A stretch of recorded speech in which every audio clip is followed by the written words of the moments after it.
नमस्कार दोस्तों। बंगलोर टेस्ट हार गए।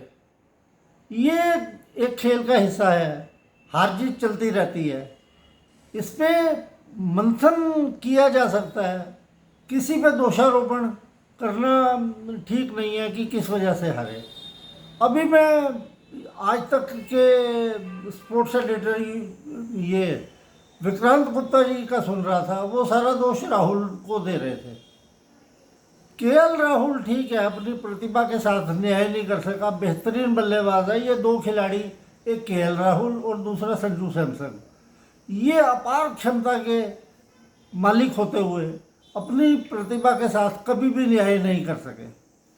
लेकिन अगर तुम इस हार के लिए किसी के ऊपर ठीकरा फोड़ना चाहो या किसी को दोषारोपण करो या किसी को कटघरे में खड़ा करो, तो ऐसे तो पूरी टीम ही कटघरे में खड़ी हो जाएगी। अब मैं बताता हूँ कैसे। शुरुआत करते हैं हम हेड कोच गौतम गंभीर से। शर्मा जी जाते हैं टॉस को पहले दिन। आसमान में घने बादल छाए हुए हैं, बादल आ रहे हैं जा रहे हैं, 2 दिन से पिच कवर है, बारिश का माहौल है। उसके बीच में देरी से टेस्ट मैच शुरू होता है। शर्मा जी कहते हैं टॉस जीत के हम पहले बैटिंग करेंगे। ये शर्मा जी का इकलौते का फैसला तो था नहीं। गौतम गंभीर भी, मतलब अगर तुमको पिच से अनुमान ही नहीं है मतलब है, तो तुम क्या हेड कोच हो। तुम्हारी अकाउंटेबिलिटी बनती है कि टॉस जीतकर जो गलत निर्णय हुआ, क्षमा मांग ली है शर्मा जी ने।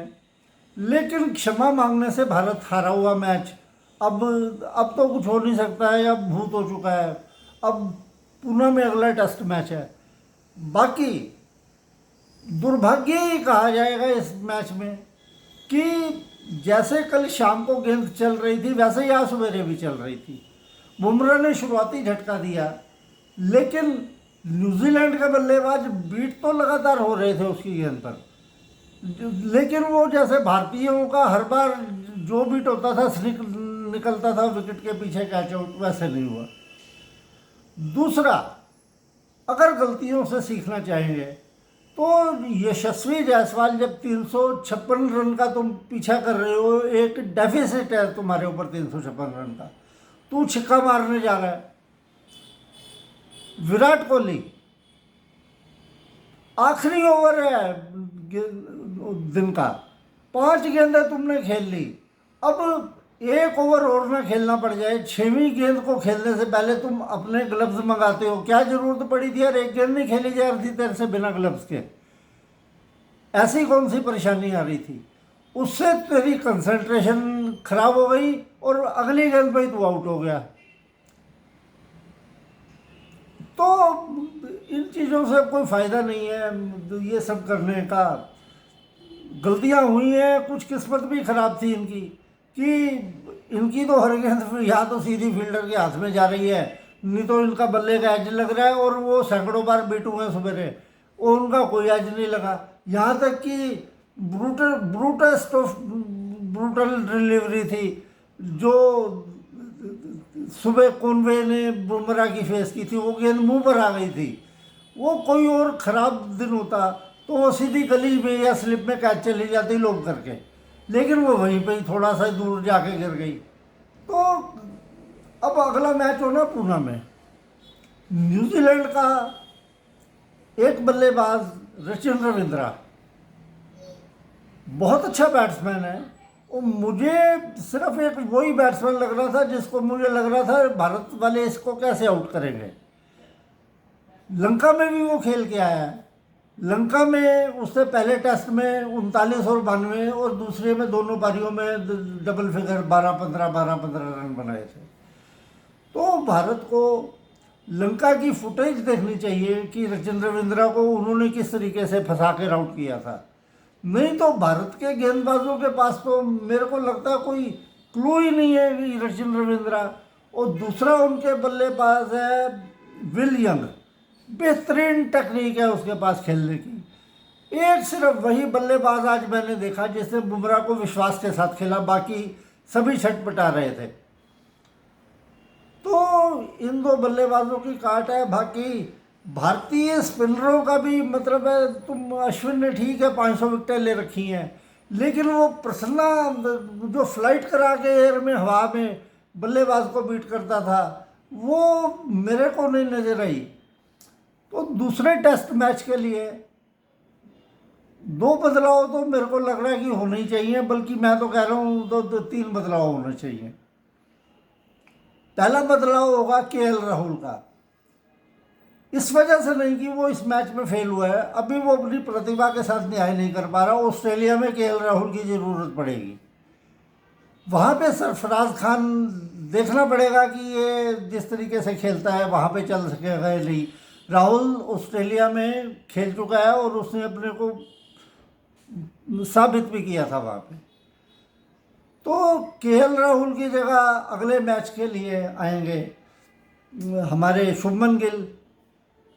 और मेरे ख्याल से ये जो हमारे मोहम्मद सिराज हैं, इनको भी ड्रॉप करके वो और आकाशदीप को टीम में लेना चाहिए। और तीसरा कुलदीप यादव, ना इससे बैटिंग होती है ना इसे गेंद करनी आती है। न्यूजीलैंड के 232 पे साथ थे, तुम एक विकेट नहीं टीम को निकाल के दे सकते। 160 रन की पार्टनरशिप तुमने 8वें विकेट पे करा दी, और वही टेस्ट मैच की हार का कारण बनी। ठीक है, उसमें बुमराह ने भी, लेकिन बुमराह ने रन ज़्यादा नहीं खाए। कुलदीप यादव और ये अश्विन और जडेजा जब नई गेंद रहने 76 ओवरों में 282 था और 51 रन इन्होंने अगले 3 ओवरों में खा लिए, वहाँ से खेल बदल गया सारा का सारा।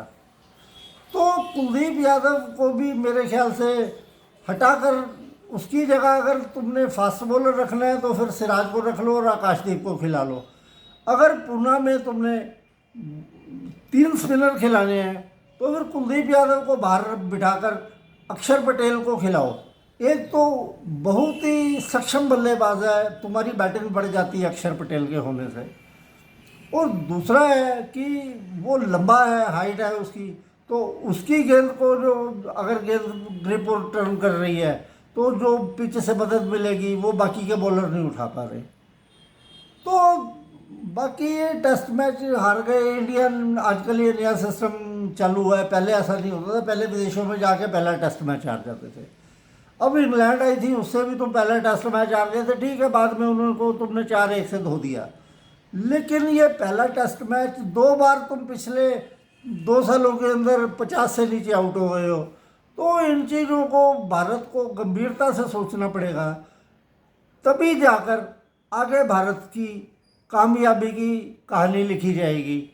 क्योंकि आगे बहुत ही अहम दौरा बोल्डर गावस्कर ट्रॉफी के लिए इन्होंने 5 टेस्ट मैचों की श्रृंखला खेलने ऑस्ट्रेलिया जाना है। तो वहाँ पे इस तरीके का लचर प्रदर्शन ठीक नहीं होगा और हर बल्लेबाज को वहाँ पे अपनी विकेट की कीमत लगानी पड़ेगी। ऐसे नहीं जैसे जायसवाल ने 35-34 की है, उसके बाद छक्का मारने के चक्कर में तो आधी क्रीज पे पहुँच गया और पीछे से आसान स्टंपिंग दे दी उसको। तो अगर ड्राइव मारने गया, तेरा पैर थोड़ा सा बाहर निकल गया और स्टंप हो गया, वो एक अलग बात है। लेकिन इस तरीके से बेवकूफ़ी करके तुम अपना विकेट फेंक कर जाओगे तो फिर तो भारत का यही हाल होगा जो होना है, मतलब आगे भी। तो हार जीत खेल का हिस्सा है, ये चलता है। कोई भी टीम 50 पे भी आउट हुई है, 55 पे भी, हर एक बड़ी से बड़ी टीम आउट हुई है अपने वक्त में। तो लेकिन अपनी गलतियों से सीखकर आगे बढ़ोगे तभी तुम अच्छे क्रिकेटर बन सकते हो। बाकी पुणे टेस्ट 24 तारीख से शुरू होगा, तब तक के लिए नमस्कार।